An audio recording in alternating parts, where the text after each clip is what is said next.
This is the first time you come to Russia, right? Yes. Was it a little bit scary? I live life on the edge. I have in my past. So I've known Carell for some time now.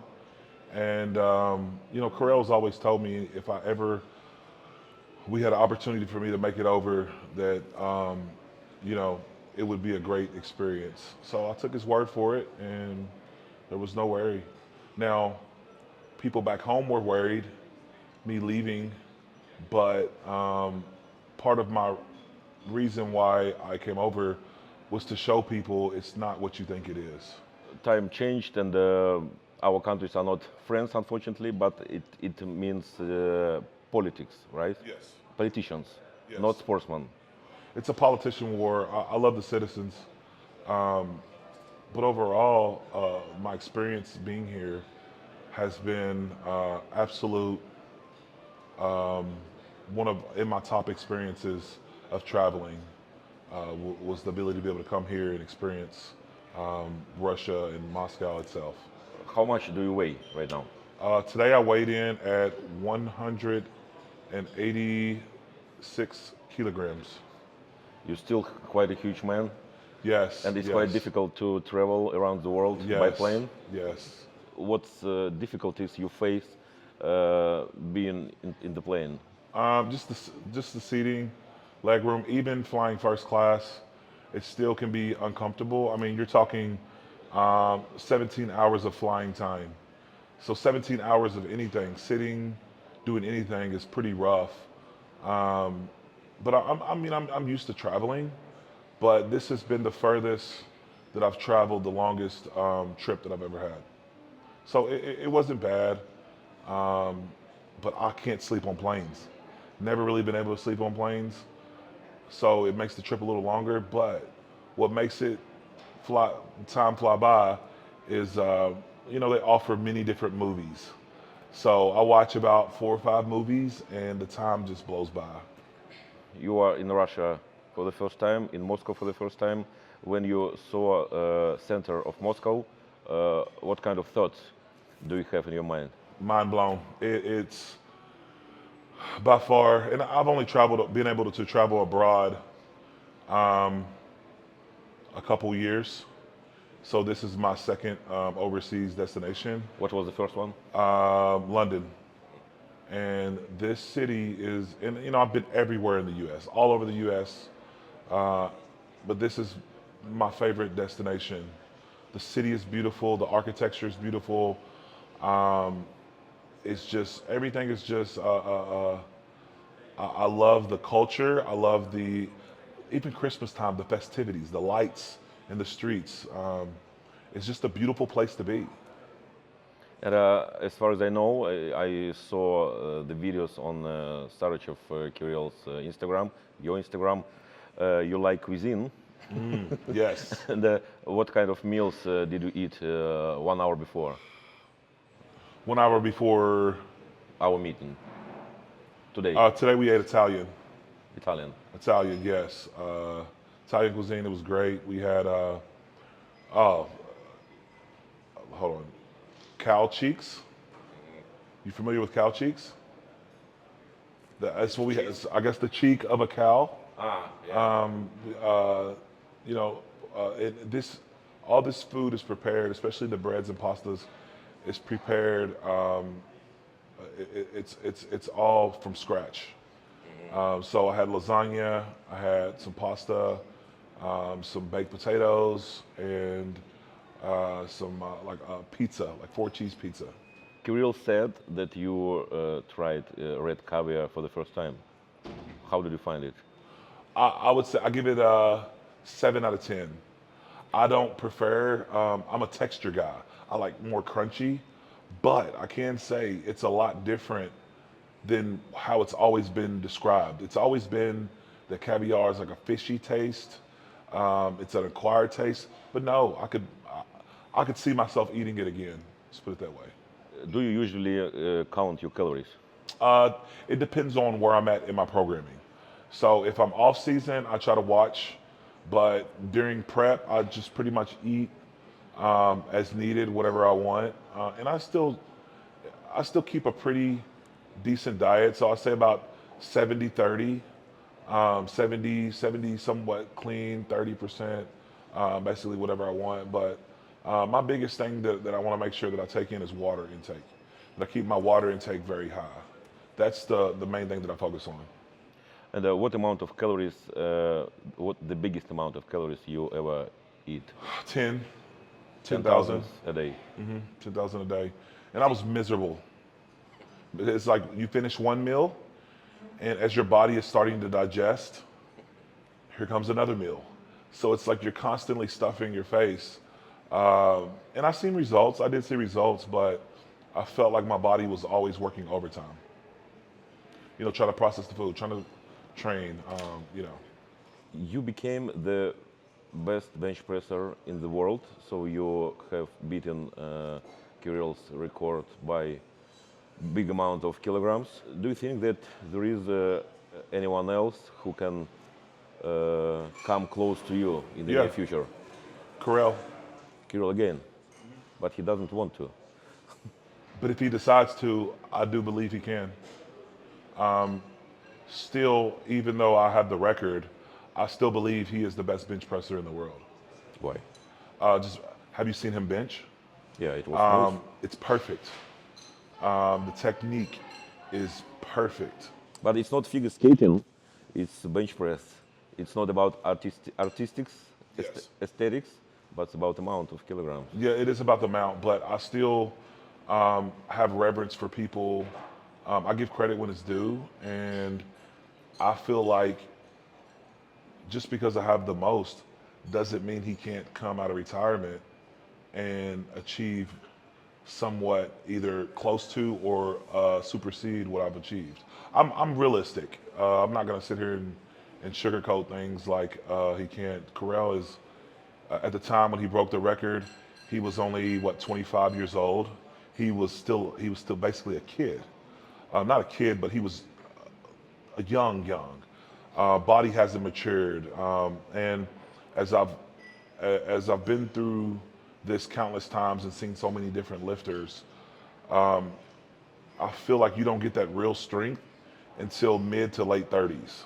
So he's just now getting to that point. So again, I'm a realist, and just because I have the numbers now doesn't mean that he can't come out of retirement and contest what I've done. But if we don't think about Kirill, who else can come closer? I have a good friend. They call him Big Bake. His Instagram is called the Gym Reaper. Big old boy, big dude, and he's probably the closest that I could see in the next, 2 or 3 years as he matures, being able to at least come close to what I've done. There is a quite a huge long pause in your lifting career, Yes, so you haven't competed for a long time. So what is the reason? tore my rotator cuff. Had an injury. Which one? Left Left. rotator cuff. 3 bands in my rotator. Put me out for a year. When it happened?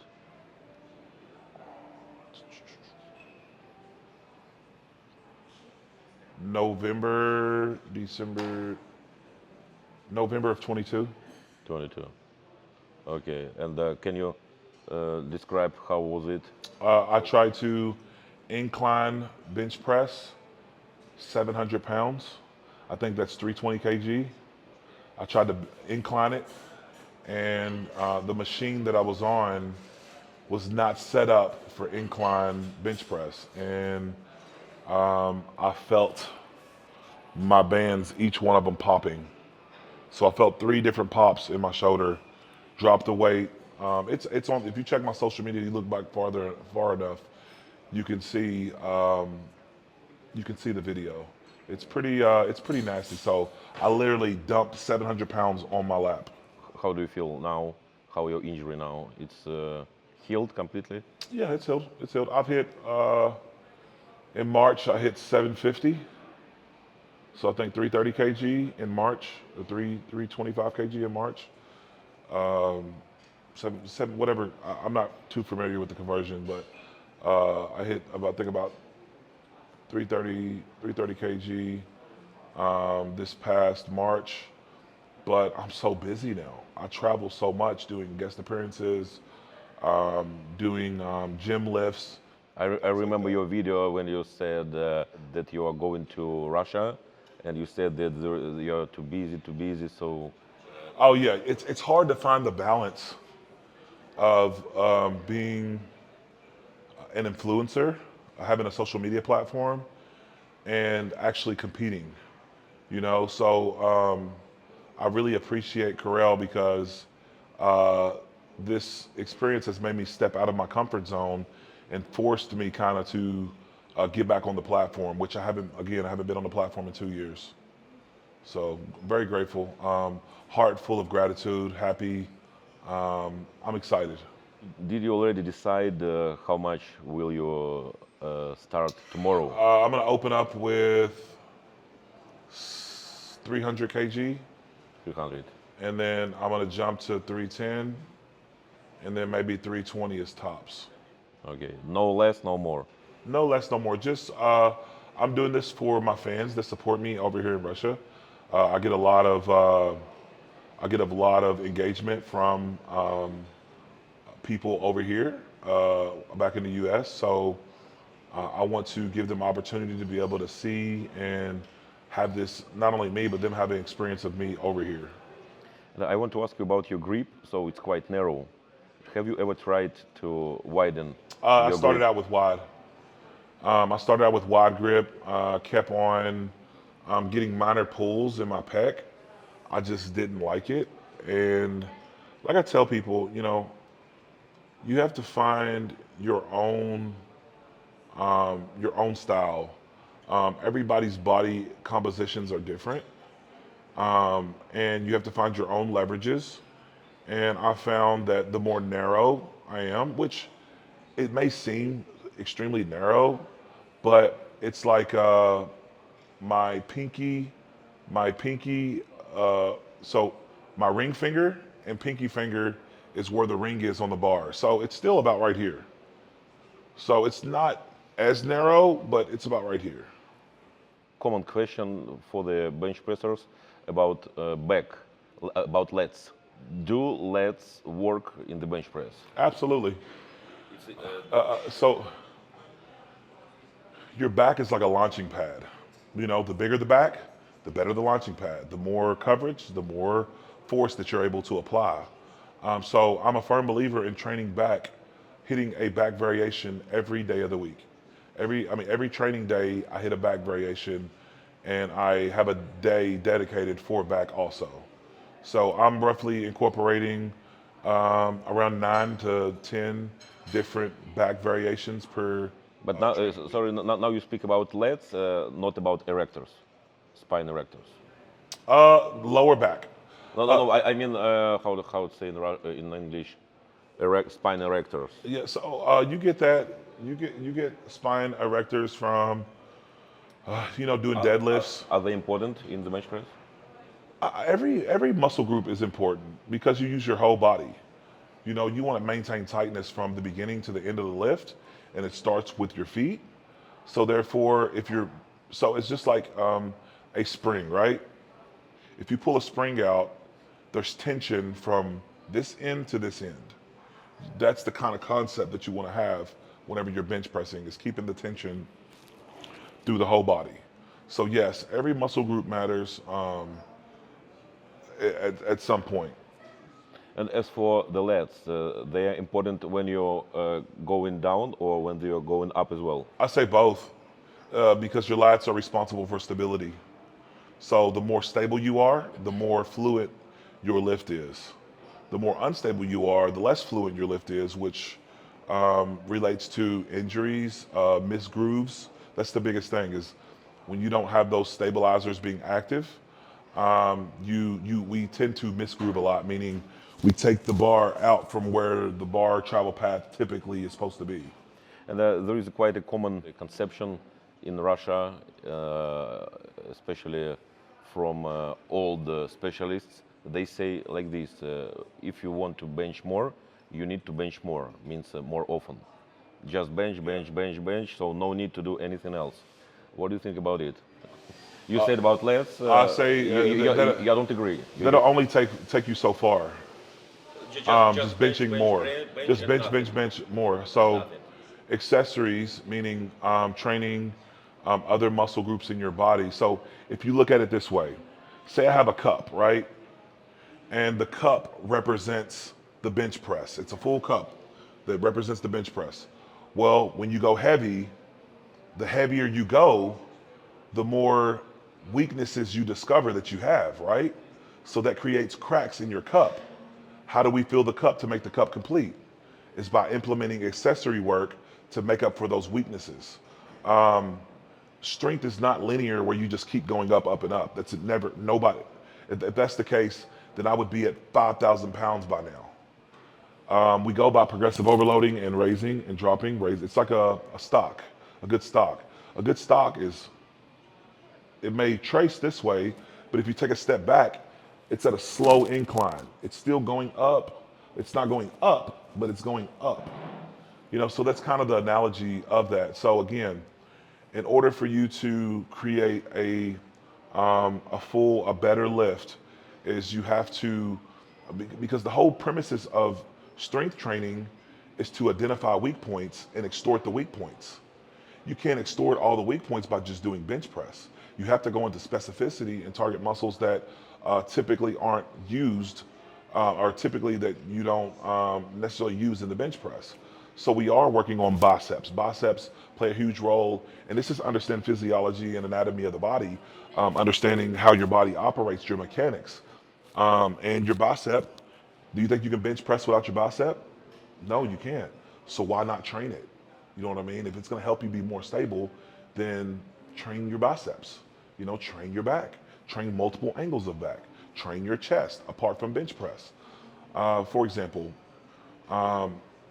when I don't break down and do isolation work in bench press, for specifically isolation work for your chest, I can bench press all day. But in order for me to build my chest, I have to do isolation work to target different parts of my chest. So yeah, people can say do more, do more, do more, but I'm the greatest bench presser of all time. There has to be something that I'm doing that's right, you know? And I'm not trying to, and by any means, I don't want to sound arrogant or cocky. I'm just saying there's something that I'm doing that obviously is working. And the old saying is, if it ain't broke, don't try to fix it. You know, if it's working, it's working. But I've never seen somebody be a elite power lifter or elite bench presser by just doing bench and bench only. There's always some extra work that goes into that. As far as I remember, you were quite close to a record of Kirill Sarachev, but then tick, and you're going up quite fast. So, what is the reason of this I started testosterone. testosterone? I started. Oh, and before you I was were completely natural. natural. Whoa. How So much did you bench natural? 716 natural. Completely natural. Never any. I've always been scared because of what I heard. And then 2018, I had a like midlife crisis. I say started feeling like I was going crazy. Just didn't feel normal. Didn't feel right. My coach advised me to go get my blood work done, and found out that I had testosterone of a 70-year-old man, and I was still competing at a high level. So that's kind of the makeup for how quickly I projected and shot up from 716 all the way to unofficially 796. Is it a secret how much of testosterone you started taking for the first step? 200, 200 of what? 200 milligrams of testosterone. Enantat, cypionat, kind of So testosterone. Cypernate. Ah, cypionat, yes. But now you are quite on a higher doses, right? Not necessarily. It just depends on when in the season. Like right now, I'm on 300, A week, 300 a week. no more. No more. Oh my God, just one. Yeah, I had talked to a friend of mine that I met that knows a little more. I've always been scared of supplements because I don't have, I live in a place where the information is not readily available to understand. And I don't think that doctors really understand because let's just be real, testosterone has just become openly more accepted by the public. So I say, as far as real experiments or people that are really educated on testosterone and how the body, what it does to the body, as far as strength sports, I feel like where I'm from in my area, they're not as educated in that. So therefore, I was always scared to take advice, even from doctors, because I've seen how doctors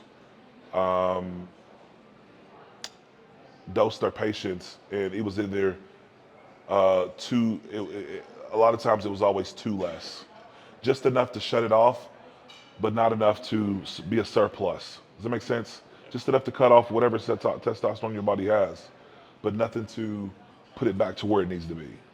We in Russia quite surprised over the last 5 years what is going on in US in terms of results. So it was also quite a fast and huge spike of results. It started maybe 5 years ago, I don't know. So I think you know what I'm talking about, yeah? So what do you think is the reason of it? Supplements. Supplements, what kind of supplements? I mean, you're talking about like orals and testosterone. Like I said, there's a big wave now. What used to, when it comes to testosterone and supplements, it's like the back alley type stuff. You'd have to know somebody that could get it for you. Even doctors wouldn't subscribe it or prescribe it to people. Now, you have testosterone or hormone clinics just about in every city. So it's readily available for just anybody and everybody. As long as you got money to pay for it, you can get it. Used to, you couldn't just go find it. You had to know somebody that knew somebody that could either make it or get it for you. So it was one of those things to where you couldn't get it unless you knew somebody who had it. I understand about testosterone, but when you say supplements, what do you mean? Supplement, the Deca, Trenbolone, all the other stuff. Now it's more common because, again, where there's a need, the world is going to supply it. So now I feel like they're seeing that the U.S. will consume as much any anabolic steroid that they can get to have that edge.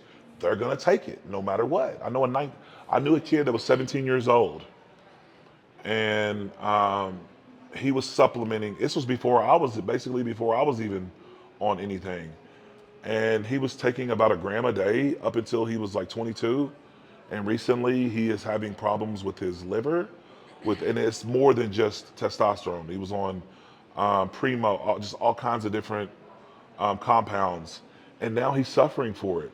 He can't work out like he used to. He's not nowhere near as strong as he used to be.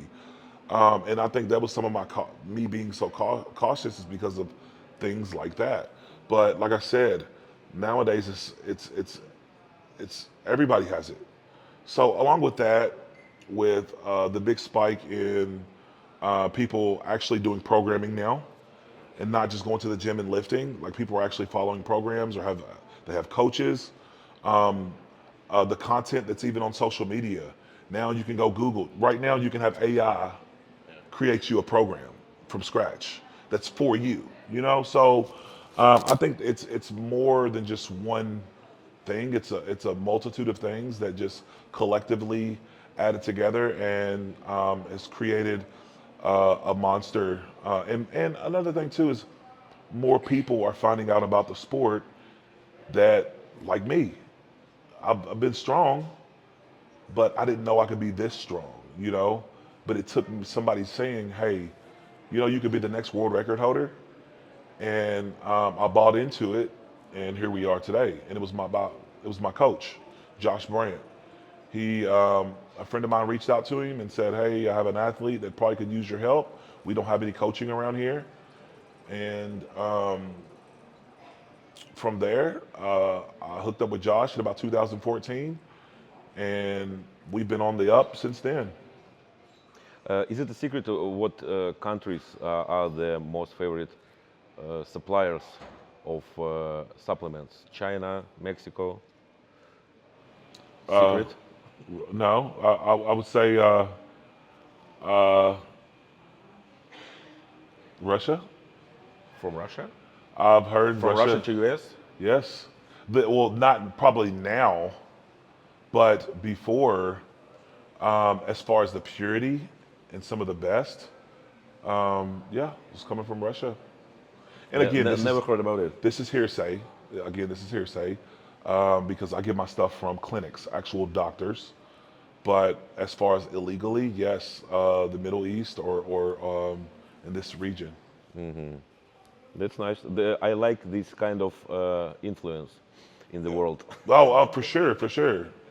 Okay, and do you know what TUE means? Therapeutic use exemptions. Okay. Do you know what it means? No, but I can kind of. When you have kind of diseases and you can treat your diseases legally, Yeah. Okay. and you can compete in the sports where you have WADA politics. Do you know what I Okay. mean? Yeah, I'm catching your drift. Yeah, this is also quite interesting question in Russia because our people think that all sportsmen around the world have this TUE, and they can treat your and heal their diseases by taking legally what prohibited by WADA. What in the ban list, but they are able and they can take it. So what's your question? Do you know about this No, situation? I don't. I have no idea. Okay, no problem. We call it self-medication. I mean, to an extent, and maybe this is not the same, but in the U.S., we have a big problem with mental health, and which in return causes homelessness. And in the mix of that is they get off their normal medication and start supplementing other drugs because briefly those drugs make them feel better. When they're on their medications, they feel like they hear voices, they hear all these things. So they go outside the box, they use other drugs, and they may feel better briefly, but the problems always come back. I'm quite interested in your training routine, but before this, I want to ask you about the kind of your post on Instagram. Uh, my 8-week program Yeah. would have prevented this. Yes, I love it. I love it. Is it you, an author? It's your idea? Yes, It's quite funny. I started doing it. I don't even know why I started doing it. And I started getting messages of people saying, man, I really enjoyed that video. The whole point, not necessarily about selling programs, I just want to make people laugh. I want to make people have a good time all around the world. We live in such a depressed, time-consuming generation where people are consumed with things that aren't important or things that don't bring happiness. And I just want people to be happy. I've been that guy where I've been miserable, I've been mentally unhealthy, and I know what it feels like. And if I could bring a smile to somebody that day, then by God, I'm gonna do it and I'm gonna keep doing it. But that's kind of the intention, was to just make people laugh. And I started plugging in my 8-week bench program could have prevented this. And people started saying they love it. Like lately, over the past year, more people know me. I'm seeing a lot of people know me more for, hey, you're the guy that posts those funny fails about your 8-week bench program, instead of saying, oh, he's the world record holder of the bench press. You know, so, but it's okay. It's all the same to me. But at the same time, it helps you to sell more Yes, oh, absolutely, absolutely. Yes. because humor is a key Yeah. in our world, I And guess. then, yep, you're exactly right. As for your style of benching, you never arching, so you're laying on the bench like I'm not completely flat. It looks like I'm completely flat. There's probably just a tiny bit of a gap. But But do you want to arch more? Are you no, able? I think I'm perfect the way. I feel like I'm good the way it's at. You know, or it's good where it's at. But do you do ever any exercises for your flexibility of your back? No, No, no. no need. I probably need to, but I don't. Too lazy. No, the sex count. Sorry, what is it? I said the sex count. Sex. Sex, I know. What is this? That's what I'm saying. Like the sex count, as far as doing stretching and mobility, having sex. I was being humorous, just joking. But yeah. As for your ligaments and tendons of your arms, uh, is it a normal situation that they are aching? Maybe after a heavy bench session, a couple of days after, yeah, they'll ache. But What do you usually do? you got hot tub. Um, you can do cupping. I do cupping. Familiar with cupping? I do electrodes where you And got then you do cupping for arms, pulse therapy. Oh, you've never done cupping on your arms? just on my back. Oh, arms. You got to get the bicep all in here, forearm, and the back of your tricep. Yes, cupping is How often? once a week. Just about Once a or week. once a week or as needed. Forearms, right? Forearms, bicep, and tricep. Chest. I mean, pretty much neck. Pretty much anywhere. What about how is it called? Physiotherapy. Therapy. Physical therapy. No, I don't do physical therapy. I'll get deep tissue work, where it's called myofascial release, where they go in and just release the broken tissue and the knots and scar tissue. Yeah, I'll do that. I do stem units with the little pads that go on to whatever area, and you turn the little machine on, and it kind of pulses. How many times a week do you train? That's how many times a week do I train for? For 4 days a week. it's quite often for a super heavyweight lifter. Training 4 days a week. Yeah, yeah. You have enough time to irregular. Different, man. So you just gotta. And again, one of my good friends, Matt Winning, he always says you're only as strong as your weakest link. So if you don't cover all those groups and strengthen up every part of the chain, then there's bound to be a weak link somewhere. And when there's a weak link, injuries happen, lifts fail, and things alike. What days do you train? It's all over. It just depends. I just make sure I get 4 training days out of the 7. Well, 4 training days out of my weeks aren't just a week. My weeks are usually 10 days is a week for me. Can you describe your split by exercises? Like on day 1, it would be bench press. Day 2, it would be back and bis. Day 3, it would be legs and back. Day 4, it would be completely back. Back and again, back and bis again. Oh, I'm sorry. Day 4 would be bench and back. What about squat? I don't. I mean, I got heavy squat. My heaviest set that I've ever done was 615 for 11. So it'd be more like 280 kg for 11 reps in squat. About 2 years ago. 2 years ago. Yeah, So but you, I mean, you don't like squatting. it's not that I don't like squatting. I don't like having to wait a week and a half to be able to bench again, because my training frequency is toward bench press, not squatting. So when you start to bench press sub maxes, your body takes a lot longer to recover. My legs and lower back being out of condition, because like that's just what I do. I can go. I don't really train specificity in squat. I just do leg press. But at any given time, I can go throw some weights on a bar and squat heavy weight and do it for reps.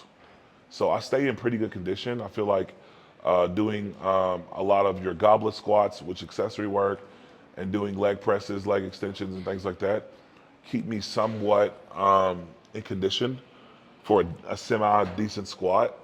But for the most part, I stay away from squatting because it's too much weight. The amount of weight that I work out with when I squat is too much weight on my shoulders.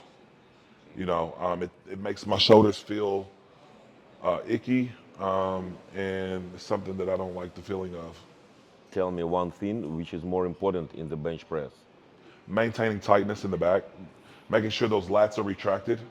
That's probably the biggest, is making sure your back is tight. So this is about technique. What if more in general in the bench press? What the key of success? Making sure that you progressive overload, that you're not trying to go heavy all the time. That you take little small milestones, little small jumps. That's where I've seen the most success from, is the small jumps. So you don't like linear periodization. You like variable. To an extent, yeah, it is linear periodization. So you got maybe 6 weeks of speed work, 6 to 7 weeks of speed work, 6 to 7 weeks of strength. But I feel like the second phase is more of a combo between hypertrophy and strength at the same time. I don't know if you've seen the amounts of weight that I use for volume is unheard of. Like I do, for example, one of my sets about 6 weeks ago was 5 sets of 585. So that's 5 sets of 5 of like 265 kilograms. That's heavy weight and it's a lot of volume. So that's kind of the gist of. Does that make sense? Do you take anything except of, as you said before, testosterone? I mean, sport nutrition. Testosterone, deca, protein. That's it. Protein, no more. No more. I mean, with your basics, protein, amino acids, but other than that, that's it.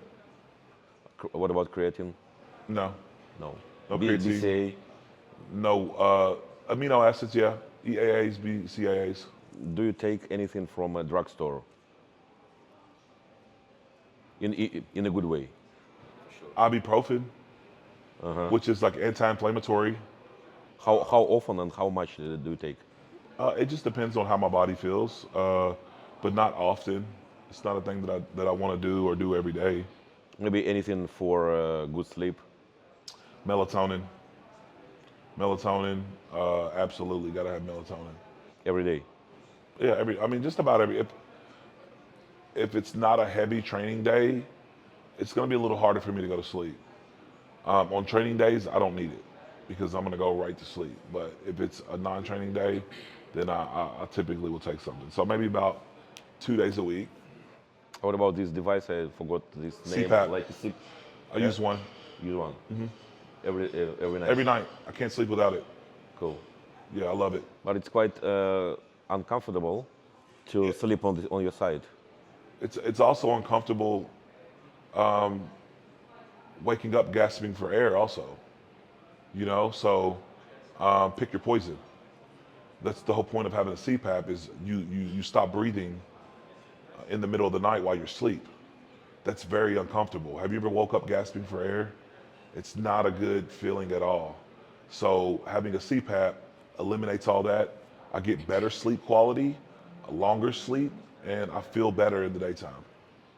Have you ever thought about weight loss? Yes, Why? because I want to be around for my kids. My heaviest was like 468. Right now, today I weighed in at 411.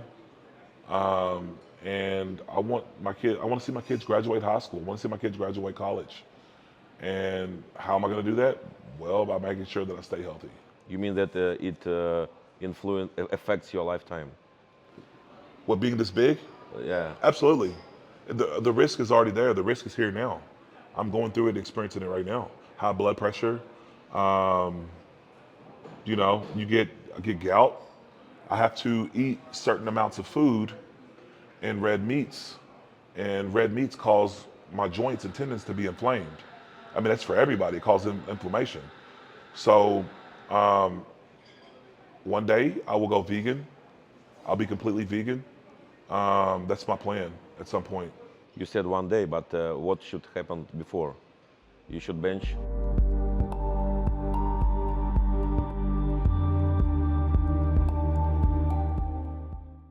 I'm gonna break 800 pounds, and then Sorry, how much? 800.